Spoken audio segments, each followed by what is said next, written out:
What is up, you guys? This is Mini Superheroes Today. And in today's video, we'll be taking a look at the LEGO Star Wars Tantive 4 set 75244. Now, this set is absolutely massive. It is 24 inches long, 2 feet long. Isn't that crazy? It's absolutely huge. Anyways, we do have 6 minifigures in this set, and this set retails for $199.99. Now, before we get any further, I want to say thank you so much to LEGO for sending me this to review as a part of the LEGO Ambassador Network. Very, very excited and honored to get to review this, and without further ado, let's dive in and take a closer look.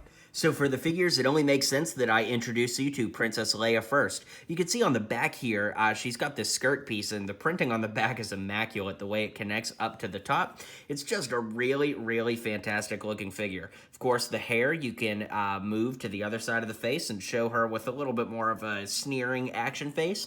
But as you'll see a little bit later in the review, she also comes with regular legs, so you could use her as a regular minifig or with her kind of dress. Here we have R2-D2 and C-3PO, two iconic characters who had to come with this set because this is where we meet them for the first time in the chronological Star Wars saga. Now, I think it's interesting because I don't think that there's anybody out there that's going to spend $200 on a Star Wars set that doesn't already have these, but at the same time, we had to get them, and there's nothing really new they could do. Maybe if C-3PO had arm printing or something, but they're still fine figures regardless.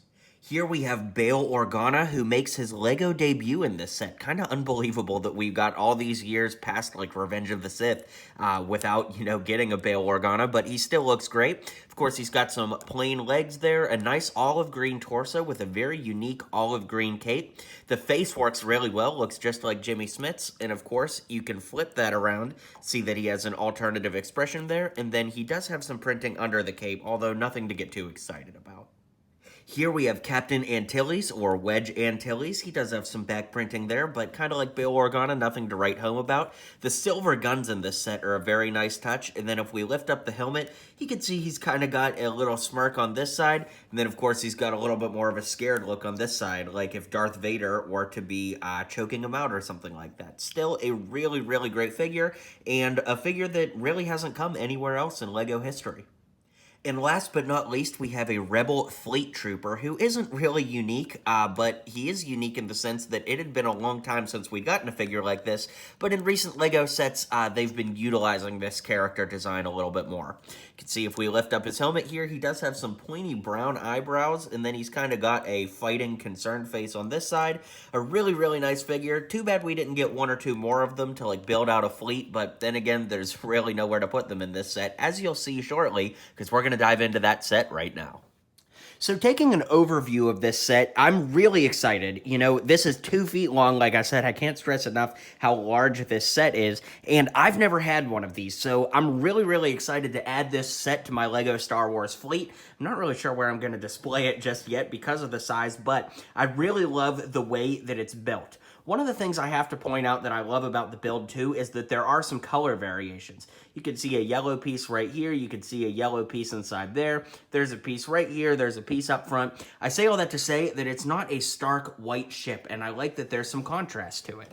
Flipping it around back so you can see the engines are just incredible. Look at those great engines. I will say that building the engines was quite redundant because all of them are built almost exactly the same.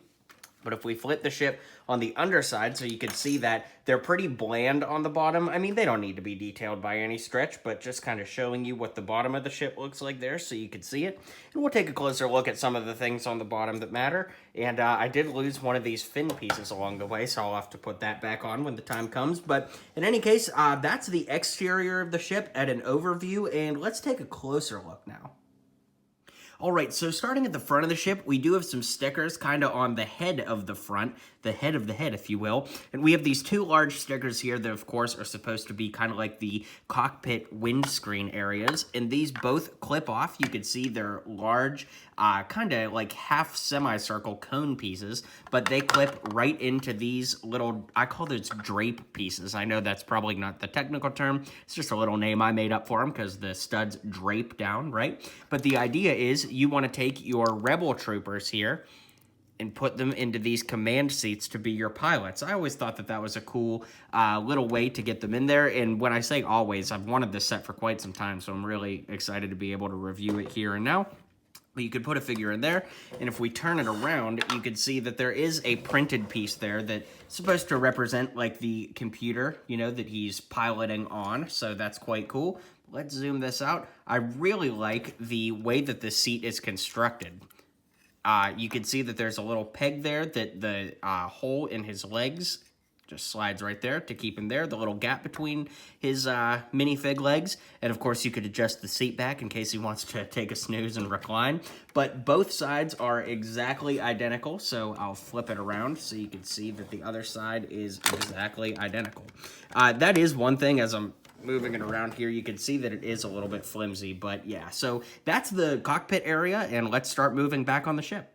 All right, so as we move back, we do have some exterior play features here with these little turrets that move up and down.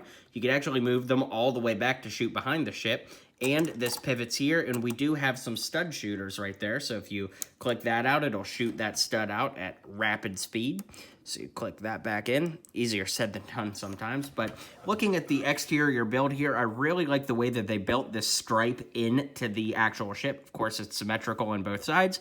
And then we do have a sticker there that continues that stripe. So that moves us along here. And I just want to show that there's some great technique here just to build some of the jankiness of the outside. It was a lot of fun to build that, actually. Up top here, we have these turrets that move. I really like the way they use these ski pieces, just very inventive. And of course, those move 360, so the ship can shoot behind it, just like the opening scene in A New Hope. Then, of course, we have this cool little, like, tread here that just sticks right on there. Again, I really love the way that they built all the jankiness of this. Now, you can lift this centerpiece up, and it reveals a play area. We'll adjust the camera to take a look there, but I do just want to show you what the roof of this looks like. Nothing too fancy underneath, but let's adjust the camera and look inside a little closer.